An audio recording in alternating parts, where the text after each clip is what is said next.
Дали периодот кога се обидуваме да го докажеме идентитетот е вистински момент за замрзнување на катедрите по македонистика на УКИМ? Треба ли изучувањето на мајчиниот јазик да подлежи на пазарните закони? Колку на вистина си го знаеме јазикот кога зборувајќи за законот за негова употреба, пишуваме дека сме го превзеле од www.pravo.org.mk.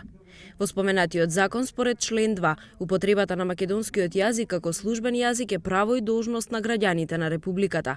Понатаму во член 6 од истиот закон, меѓу другото стои: заштитата, унапредувањето и збогатувањето на македонскиот јазик опфаќаат нагласена грижа за негова употреба во процесот на образованието, поддршка за негово учење во и надвор од границите на Република Македонија, стипендирање кадри за негово изучување, поддршка за негово учење како странски јазик во и надвор од Републиката, укажување на јазичните недоследности и неправилности во употребата.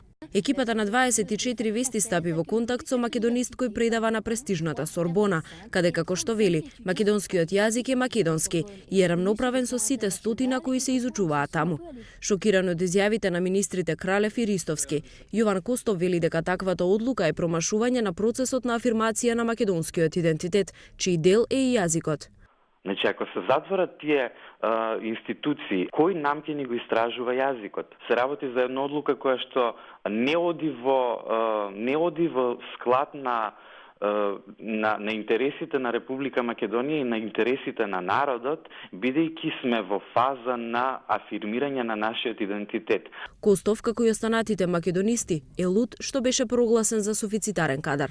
Не може еден македонист да биде суфицитарна професија ако се земе предвид фактот дека во ниту една институција на било кое министерство на Република Македонија нема вработен лектор за да ги лекторира сите текстови кои што се издаваат од јавните институции. И таквото, да се изразам така, неодговорно издавање на текстови, на службени текстови се казнува според член 13 со парична казна од 10.000 до 200.000 денари. Откако студентите на засегнатите катедри побараа надлежните министерства да отстапат од намерата, се огласи и истражувачкиот лингвистички центар при МАНУ, кој ваквиот владин потек го нарече апсурден, опасен и штетен по иднината на македонистиката.